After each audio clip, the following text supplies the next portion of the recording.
So today's video could be a little bit controversial. Are you being slightly misled into understanding exactly what clubs you're hitting and how far you're hitting them? Right, so I've got my tailor-made 7-iron here. I play the P7MB, so a blade, and I like the fact that when I stand up there, put a swing on it,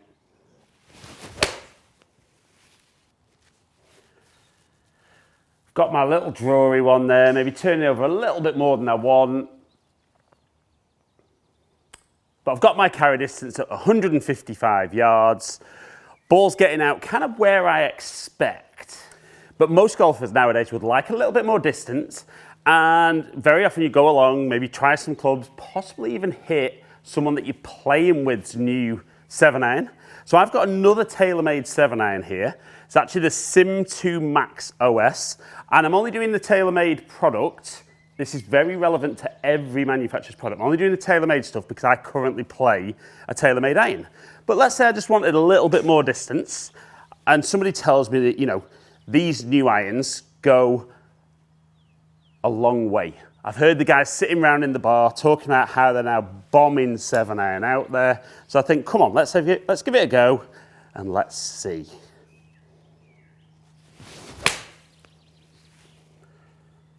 That felt good.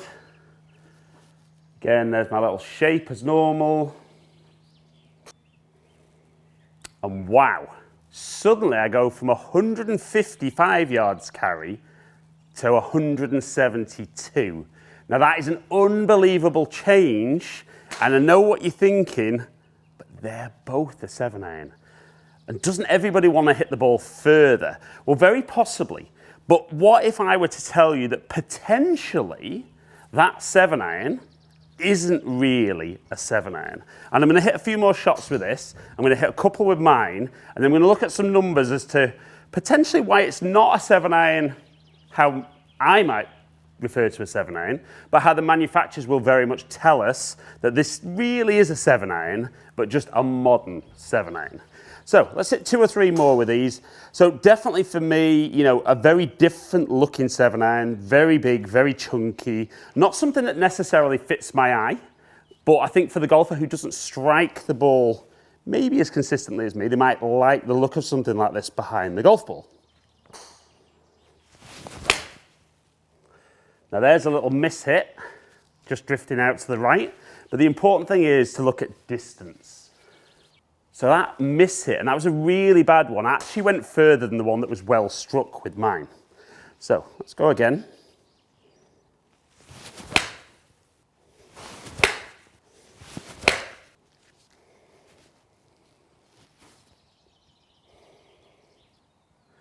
So we can see 182 yards. If we look at the two clubs side by side, now obviously they've both got 7 written on the bottom, but we see with the bigger cavity head club, a speed slot in the bottom, so a bit more tech in there to help with the strike low off the face. And when we look at the back, you know, very different. The Sim 2 Max OS is really screaming forgiveness, whereas mine, maybe not so much. But the key difference in the design really is the loft on the golf clubs. Now my 7-iron comes in at 35 degrees loft, whereas the Max OS comes in at 27 degrees.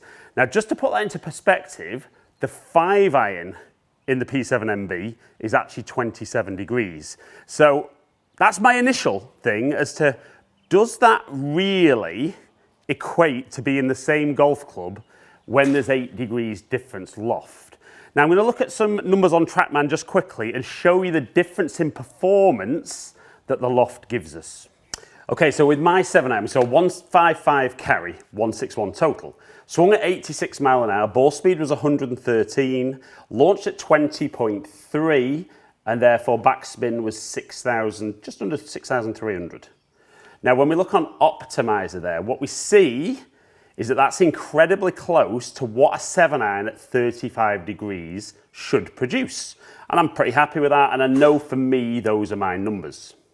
Right, so then we look, I actually swung the Max OS a little bit quicker at 89 mile an hour, but we saw 182 carry, 193 total, 123 mile an hour ball speed, but launching lower at 18 degrees and spinning less at 4,500. Now, as impressive as that is, you can see that's only actually fractionally back on where a 7-iron with 27 degrees should actually be, and it actually shows that the spin's very, very good.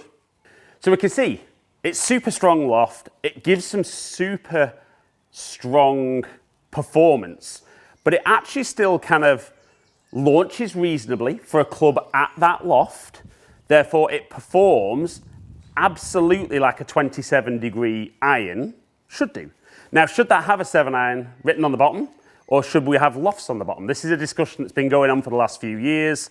You know, I actually do like the fact that as long as golfers are made aware of the lofts on the clubs, it's then a bit of an educated decision. And if a guy wants to be hitting 7-iron 20 yards further, and they understand that technically that's maybe 2 clubs stronger, that's okay.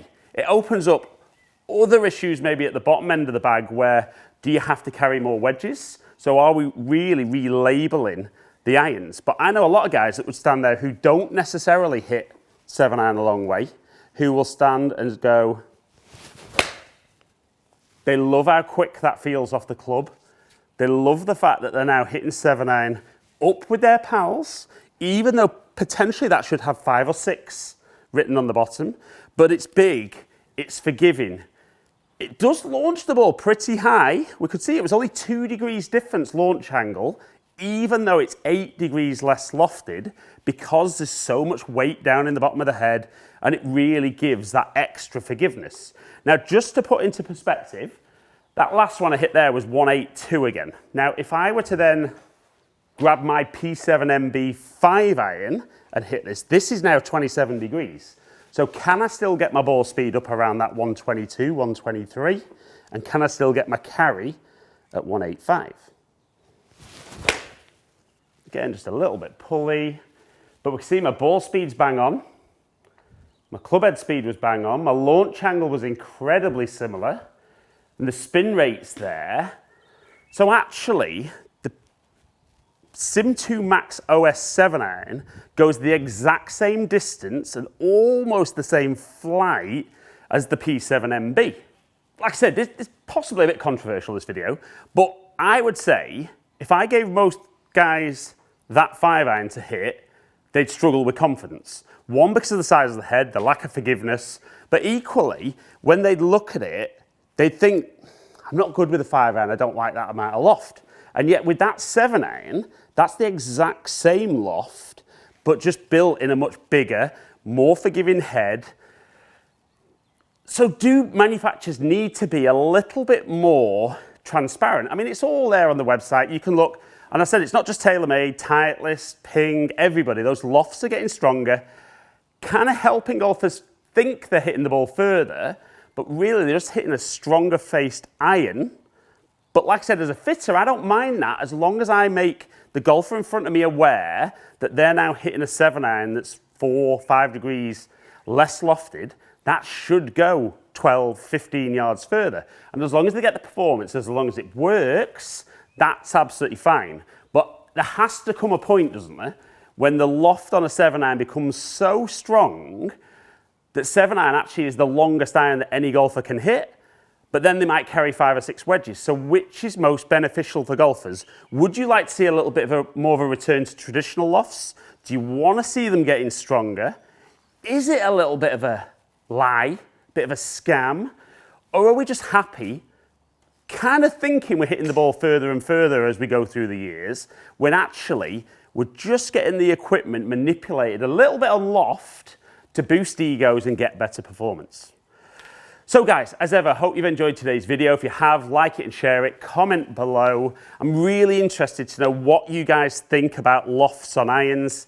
Is it something that we need to be sticking with? Is it something that you want to see stronger?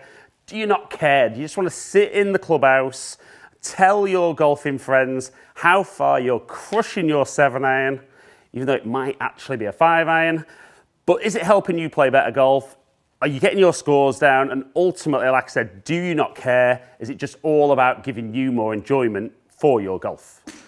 So if you've enjoyed today's video, as ever, I'd love you to take a second to click the button below, ring the notification bell, then you'll find out whenever I drop a new video. Click the video across on the side there. I really think that'll help you with your game. Should be something you'll enjoy. Hopefully catch up with some of you guys down here soon. Stay in contact.